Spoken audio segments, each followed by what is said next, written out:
Bonjour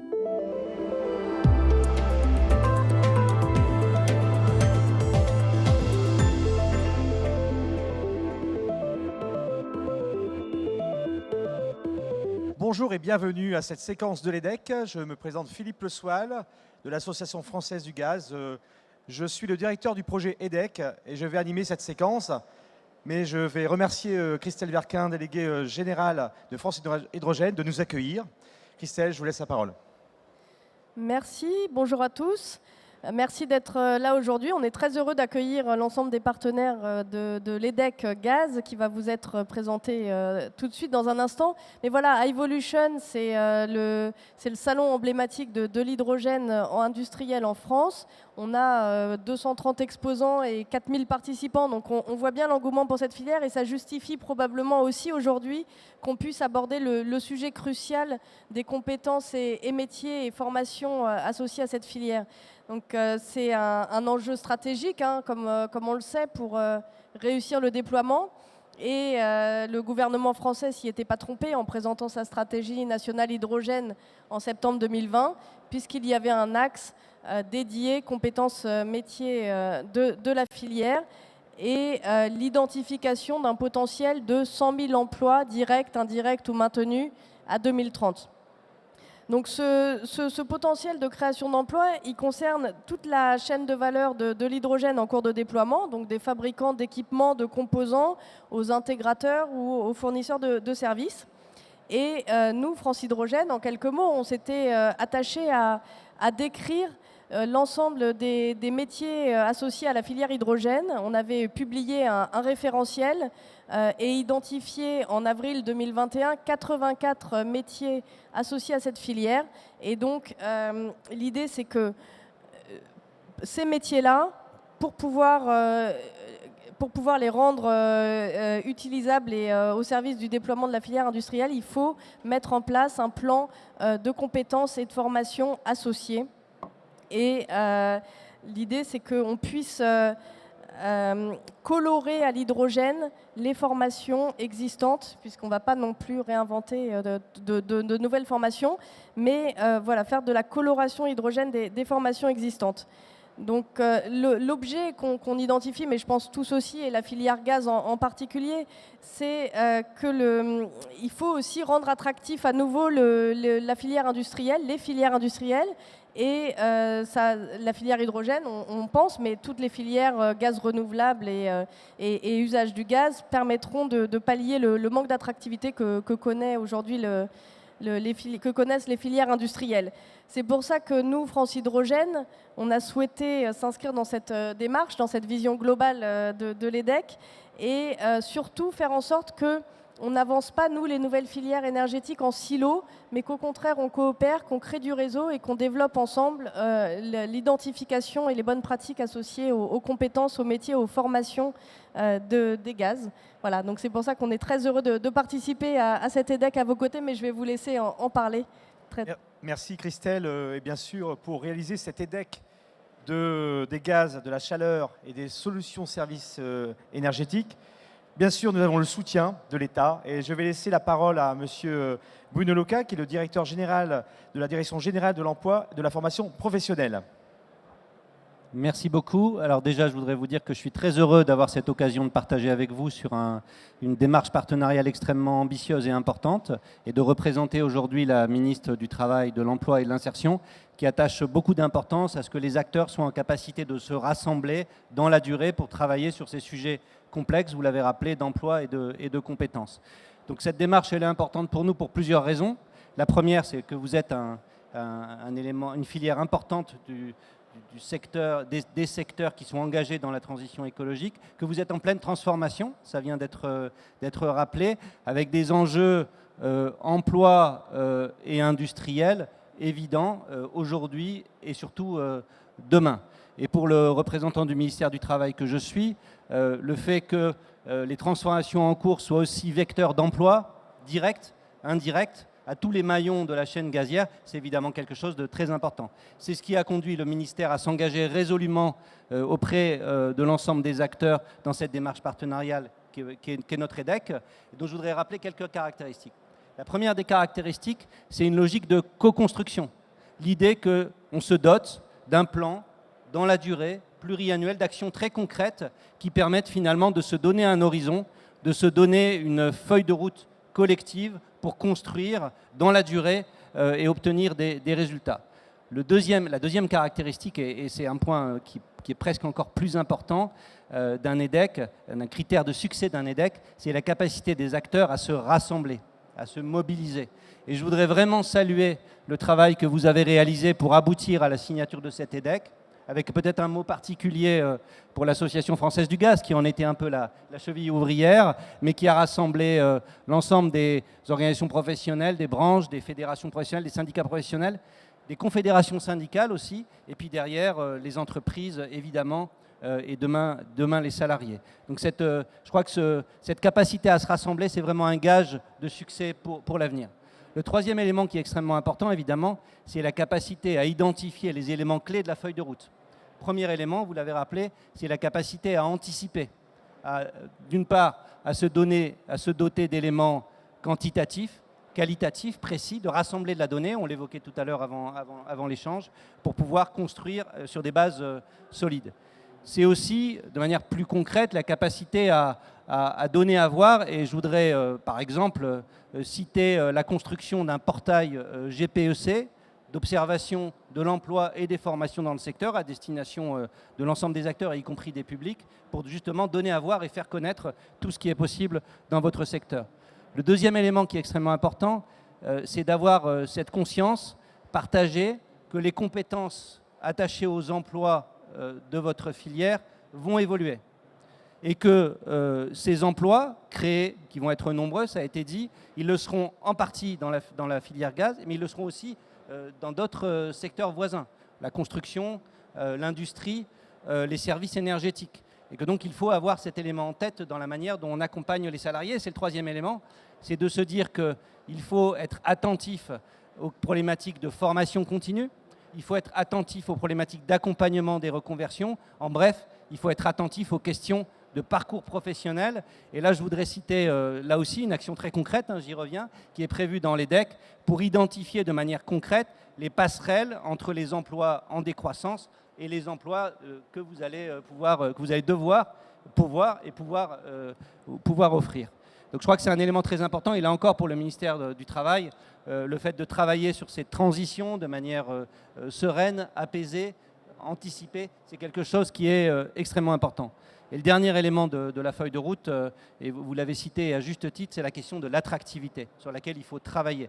Attractivité, ça veut dire capacité à donner à voir de manière concrète ce qu'est la transition, mais aussi ce que sont les métiers, l'ensemble des métiers du gaz, les métiers d'aujourd'hui, mais aussi les métiers de demain, les métiers du gaz vert, pour justement convaincre finalement les actifs d'aujourd'hui, mais aussi les actifs de demain, de toutes les opportunités de parcours professionnel, d'épanouissement, de développement qui seront possibles. Et là aussi, je pense que l'EDEC va être très utile. Donc voilà, je voudrais vraiment le redire de nouveau parce que c'est vraiment très important pour nous. Nous saluons vraiment votre capacité à vous regrouper autour de cette feuille d'action concrète et nous saluons aussi votre approche pragmatique du déploiement de ces actions. Je peux citer aussi un exemple, c'est le choix finalement d'expérimenter sur certains territoires volontaires pour ensuite dupliquer sur d'autres territoires à partir des succès que vous rencontrerez. Je voudrais dire aussi que les travaux que vous conduisez, ils auront aussi d'autres utilisations.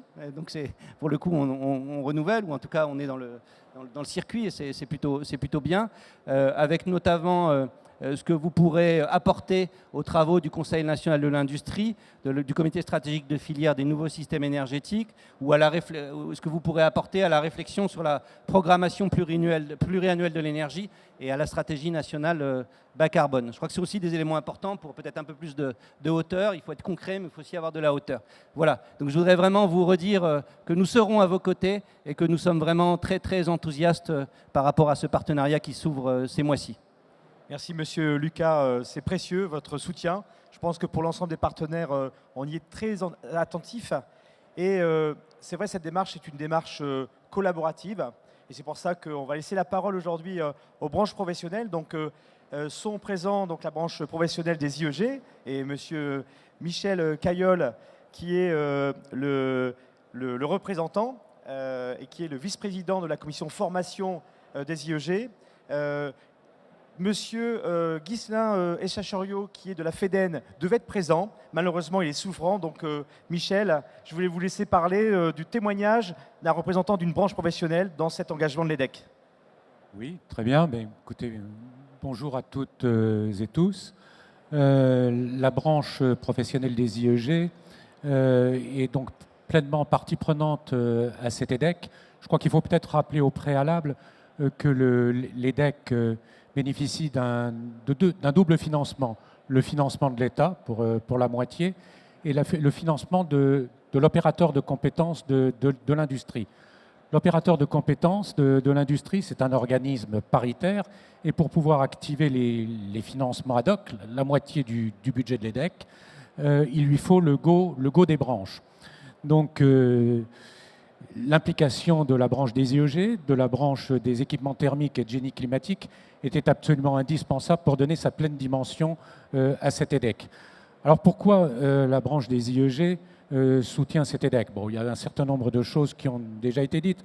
Je vais peut-être faire de la répétition, mais bon, les partenaires de la branche, partenaires sociaux, employeurs, organisations syndicales représentatives, sont très sensibilisés aux évolutions que connaissent les industries électriques et gazières, des évolutions qui sont dues à la transition écologique, la transition énergétique, bien sûr, et également toutes les mutations induites par la révolution digitale. Bon, un ensemble de facteurs qui viennent impacter en profondeur nos industries, leur manière de travailler, leur organisation, leur métier, et in fine, l'emploi, les emplois, et l'emploi au sens large du terme. Alors ça, c'est parce que des métiers vont évoluer, plus ou moins, certains vont disparaître, d'autres métiers vont émerger.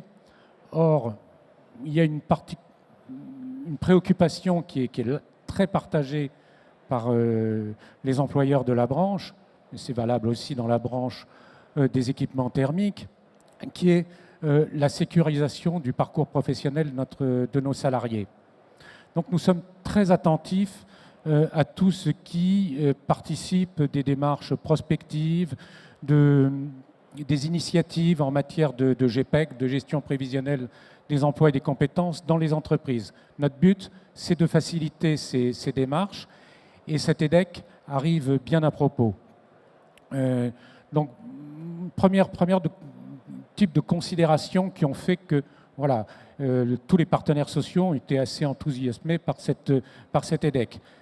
Après, il y a d'autres considérations et M. Lucas en a parlé, qui sont l'attractivité de nos métiers. Vous n'êtes pas sans savoir que les métiers de l'industrie n'ont pas toujours une image de marque forcément positive dans le grand public. Alors que je parle du grand public, mais c'est aussi les jeunes qui sont en recherche d'orientation ou qui cherchent un emploi.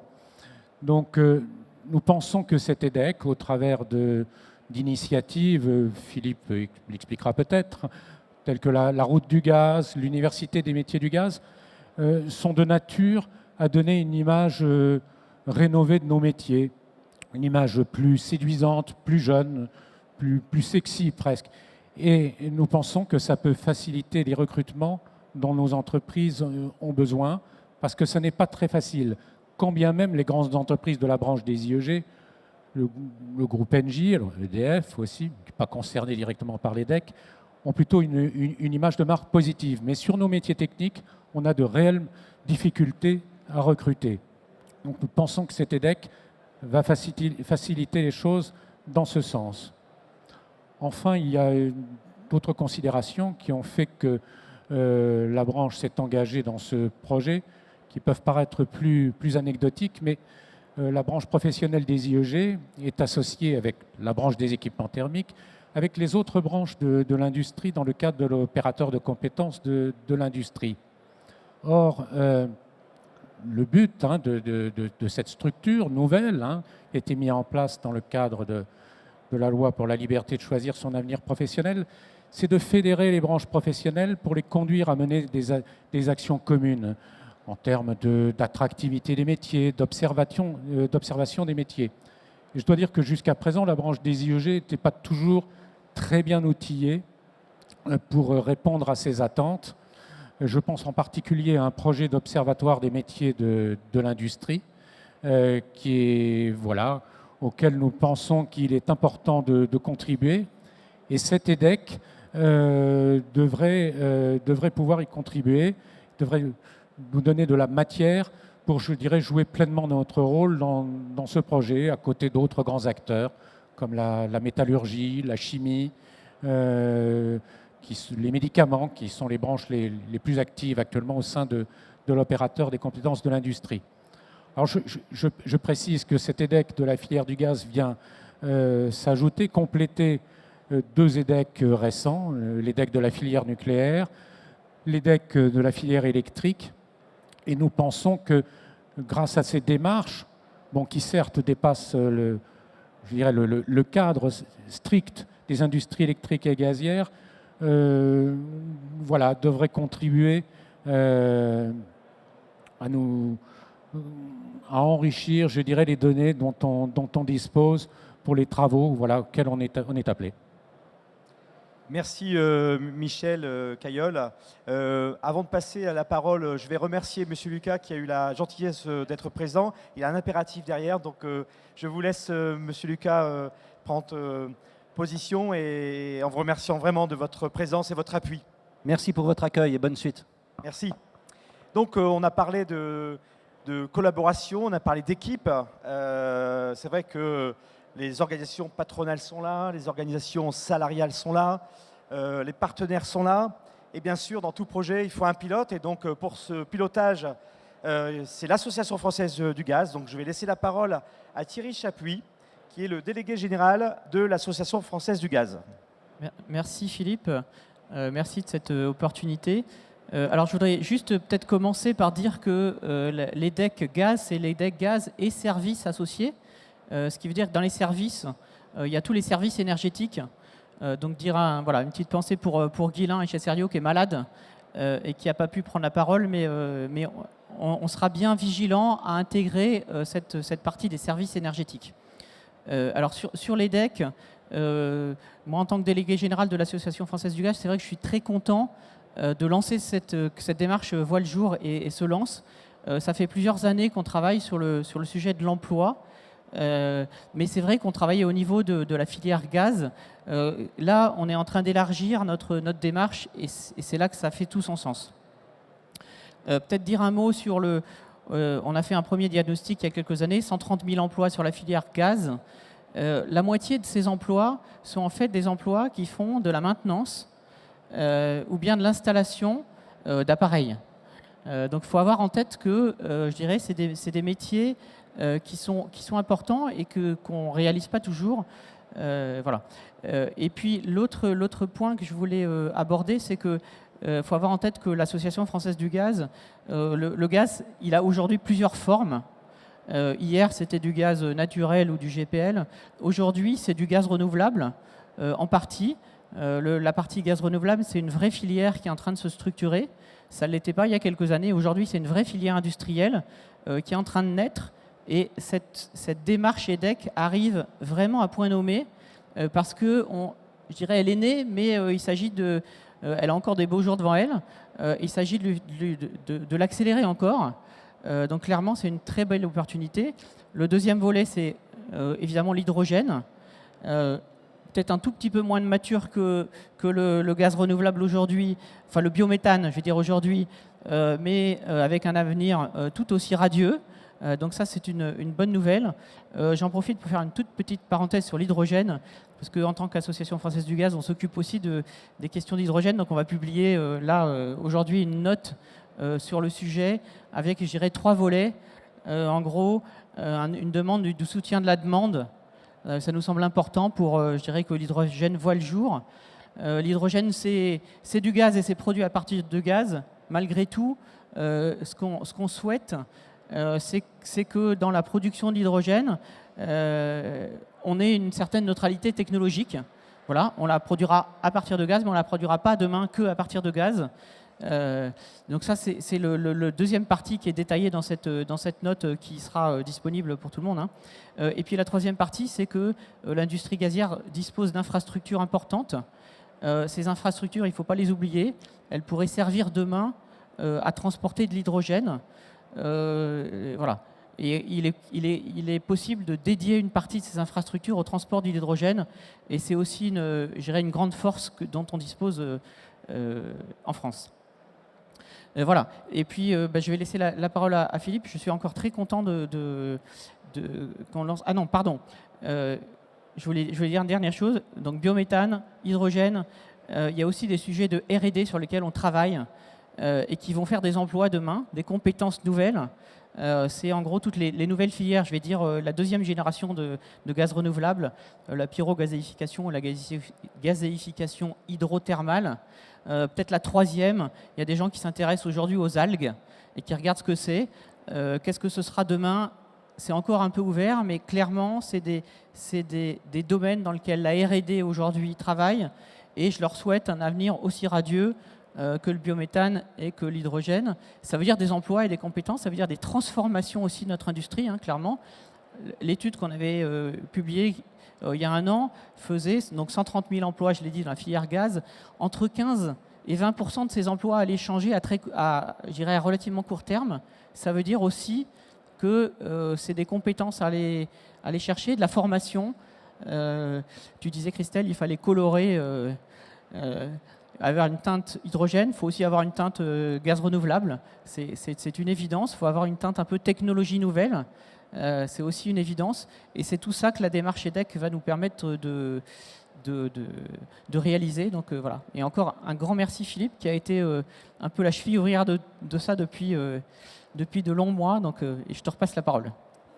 Merci Thierry. Et c'est vrai que je remercie aussi l'équipe qui est avec moi. Donc c'est avec la casquette de pilote de projet EDEC que je vais finalement vous décrire de manière très opérationnelle l'EDEC des gaz, de la chaleur et des services énergétiques associés. C'est le nom qui montre bien l'ensemble des acteurs, et c'est important de le préciser.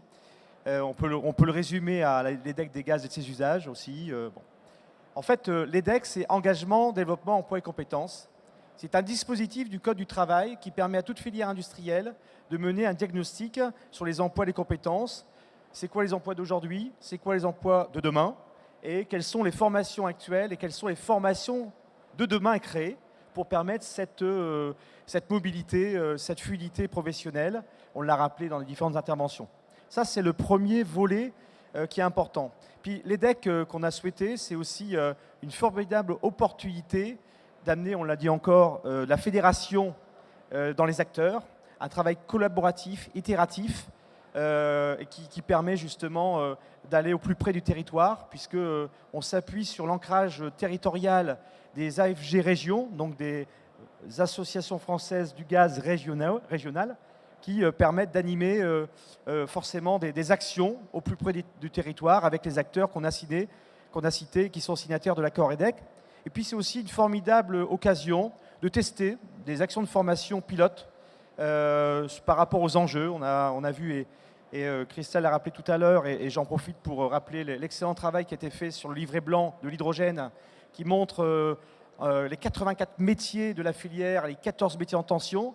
Ça, c'est une chose. L'EDEC va venir booster un peu cette démarche-là en apportant des données territoriales, des données quantitatives. Donc ça, c'est intéressant. On voit que dans certaines activités, il y a eu des démarches. L'objectif de cet EDEC, c'est d'avoir une même méthodologie pour l'ensemble des acteurs, de le faire au même moment et de parler de la même chose. Et ça, tous les représentants, y compris l'État, avaient besoin de cette photo globale. Maintenant, rentrer dans le détail, je vais laisser la parole au volet A pour présenter des partenaires qui vont expliquer en quelques secondes ce qu'est le volet A de l'EDEC.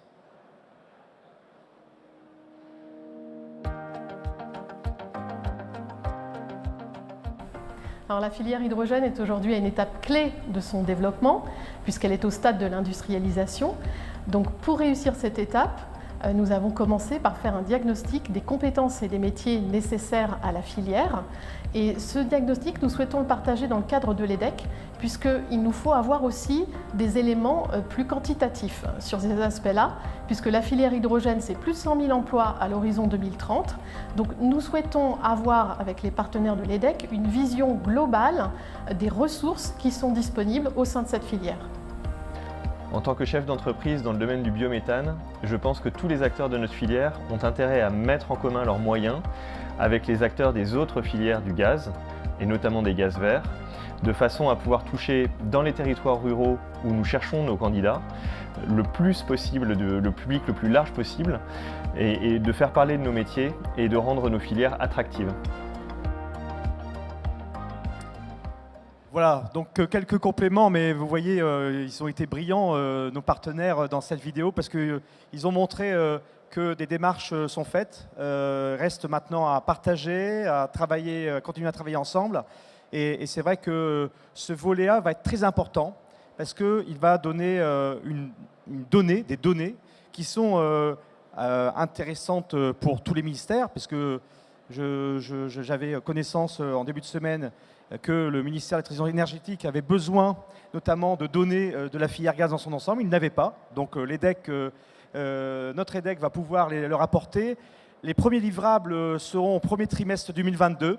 C'est une échéance importante et nous avons choisi un cabinet la semaine dernière qui va nous accompagner dans cette étude. On va passer au volet B. Donc c'est action territoriale.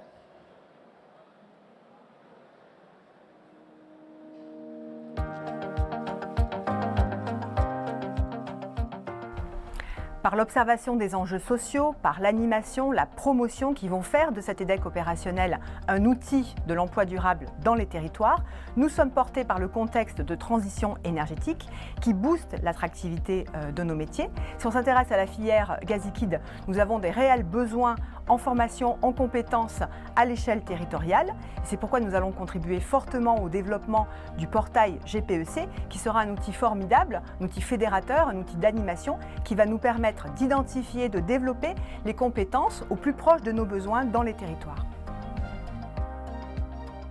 Oui, le volet B, c'est fédérer les acteurs pour mieux accompagner les territoires dans leur transition énergétique par des actions très territoriales. Alors il y en a une première que j'ai citée tout à l'heure, c'est l'animation régionale avec le réseau AFG et l'ensemble des acteurs. Je vais citer un exemple. En région Auvergne-Rhône-Alpes, nous avons la chance d'avoir une AFG qui est motrice. Et donc, elle a pu réunir France Région Hydrogène, notamment, France Région Biométhane, Pôle Emploi, SINASAF, qui est un syndicat des maintenances de services énergétiques, GRT Gaz, GRDF, pour pouvoir mener une action qui s'appelle la course du gaz, qui permet à des personnes éloignées de l'emploi de venir passer des stages immersifs dans ces entreprises partenaires pour pouvoir ensuite parler des métiers, les rendre attractifs et ensuite les former pour pouvoir les embaucher. Ça, ce sont des actions très territoriales. Puis il y a une deuxième chose aussi dans ce volet B, c'est le portail GPEC que M. Lucas a évoqué tout à l'heure. C'est un portail GPEC qui permet d'avoir deux tonalités. Deux fonctionnalités plutôt. Une première, d'avoir l'empreinte sociale des acteurs de la filière gaz dans les territoires, c'est-à-dire d'avoir des indicateurs qui permettent de voir le nombre d'emplois, le nombre de formations, le nombre d'apprentis de la filière dans son ensemble. Ça, c'est des données qu'on n'a pas. C'est important de le savoir pour voir la manière dont la filière contribue au développement des territoires. Et une deuxième fonctionnalité, c'est un portail qui permet aussi on parlait de formation, on parlait d'attractivité, d'informer des jeunes et des moins jeunes qui recherchent dans les territoires du travail, de pouvoir aller sur le portail, se renseigner sur les métiers de l'ensemble de la filière, se renseigner sur l'ensemble des formations et leur proposer finalement des parcours de formation par rapport à leur projet professionnel. Ça, c'est les deux fonctionnalités qu'on souhaite avoir du portail qui résument le volet B. Et puis le volet C, c'est un volet très formation Et là encore, je laisse quelques-uns de nos partenaires en témoigner.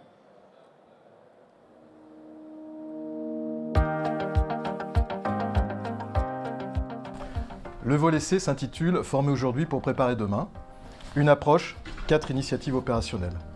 L'approche, c'est expérimenter avec les territoires pour faciliter ensuite la duplication. 4 initiatives. 1. Créer un réseau d'experts et de techniciens gaz pour mettre davantage en visibilité les métiers gaz. 2. Lancer la route du gaz pour permettre à des personnes sans qualification de construire un projet professionnel vers un métier gazier. L'expérimentation sort en Auvergne-Rhône-Alpes. 3. Créer un dispositif d'acculturation à la transition écologique et de formation à la transition écologique pour les élèves ingénieurs. Ça sera mené avec l'Institut Polytechnique de Lyon. 4. Faciliter les mobilités professionnelles en favorisant les passerelles entre les métiers. Le CINASAV, c'est l'organisation professionnelle de la maintenance et des services en efficacité énergétique. Nos entreprises adhérentes interviennent chez les clients particuliers pour entretenir, dépanner leurs solutions de chauffage et de climatisation. Ces mêmes entreprises rencontrent au quotidien des difficultés pour trouver des techniciens de maintenance. Lorsque l'on concatène ces données, on est sur un volume supérieur à 2000 emplois chaque année. L'EDEC va nous le permettre, en tout cas nous l'espérons très fortement au CINASAV, de mutualiser les ressources, de travailler sur des parcours pédagogiques qui vont pouvoir, nous l'espérons, répondre aux besoins de nos entreprises. Oui, donc vous voyez, dans ce volet C, ce sont des actions très pragmatiques qui répondent à des enjeux des partenaires. Ce sont des actions de formation qui s'adressent aussi bien à des techniciens en reconversion, parce que c'est important de pouvoir amener des collaborateurs ou des salariés dans des métiers en décroissance, dans des territoires vers des métiers en croissance, et des dispositifs de formation peuvent l'y conduire. Le dispositif est assez innovant puisque ça a été précisé dans la vidéo. Dans notre tour de table, on a entendu de la part de nos partenaires, que ce soit chez France Hydrogène ou France Biométhane notamment, mais également les autres acteurs, qu'il y avait un besoin criant d'ingénieurs un peu plus spécialisés. Aujourd'hui, dans les écoles d'ingénieurs, il y a des colorations avec les nouveaux métiers de gaz, mais ce n'est pas suffisant parce que par rapport à l'étape d'industrialisation dans laquelle on va rentrer, notamment dans les filières hydrogènes, il y aura besoin d'avoir un peu plus d'expertise. Et c'est comme ça que l'Institut Polytechnique de Lyon, avec ces deux écoles, à la fois l'ECAM d'un côté, ingénieur généraliste, et l'ISARA, qui est une école spécialisée dans l'environnement, les deux équipes pédagogiques vont, là encore, travailler, collaborer pour construire un cursus de formation ingénieur multigaz. Et on espère que la rentrée 2022, septembre 2022, on pourra avoir notre première promo. Donc ça, c'est une action très concrète, très opérationnelle. Et on verra dans 2 ans le REX de ces démarches, de ces actions, pour pouvoir ensuite voir si on ne peut pas l'expérimenter dans d'autres territoires. Et puis peut-être une autre action, c'est l'action de formation que j'ai citée tout à l'heure avec la route du gaz, qui est une belle action, qui permet à des personnes éloignées de l'emploi de se reconvertir dans nos beaux métiers que nous avons dans la filière des gaz, des services et de la chaleur. Maintenant, place aux jeunes aussi, pour terminer un peu cette séquence, et laissons-leur la parole.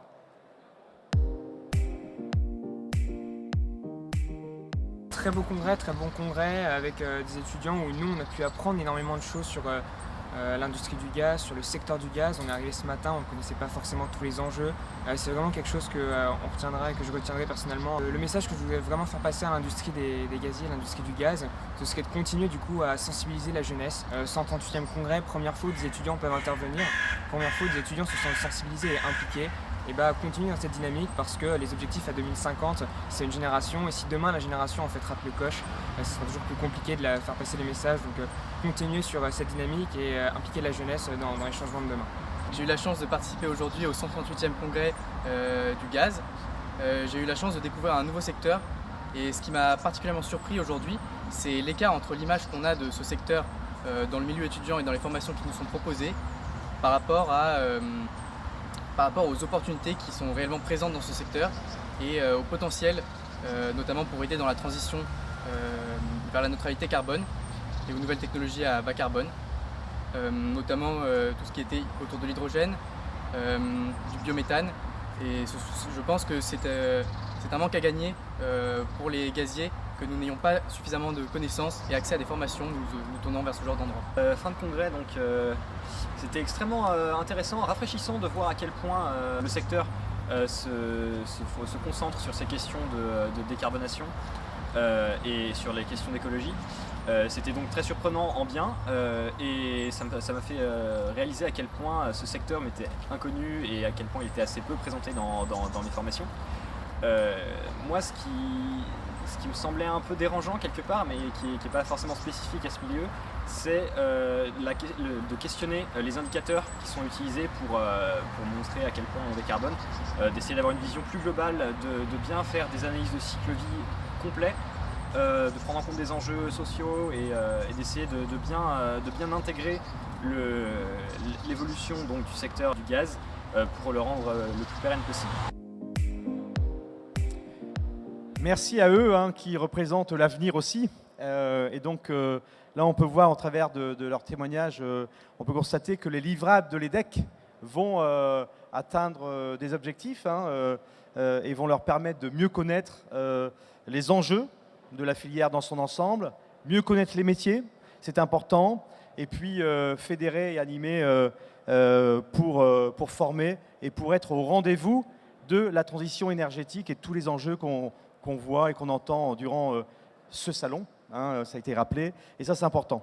Je vais conclure maintenant cette séquence. Je tiens à remercier les intervenants, mais également tous les partenaires qui ont signé l'accord, les représentants des organisations syndicales, les représentants des associations patronales, les branches professionnelles, l'OPCO2I, bien sûr le ministère du Travail avec la DGFP, avec la présence de M. Lucas. C'est vraiment important. France Hydrogène pour son accueil, et c'est important, et c'est un beau projet que celui de la filière EDEC. Et donc on vous donne rendez-vous bien sûr dans quelques mois, lorsqu'on aura les premiers livrables, notamment sur les données quantitatives et qualitatives. Merci.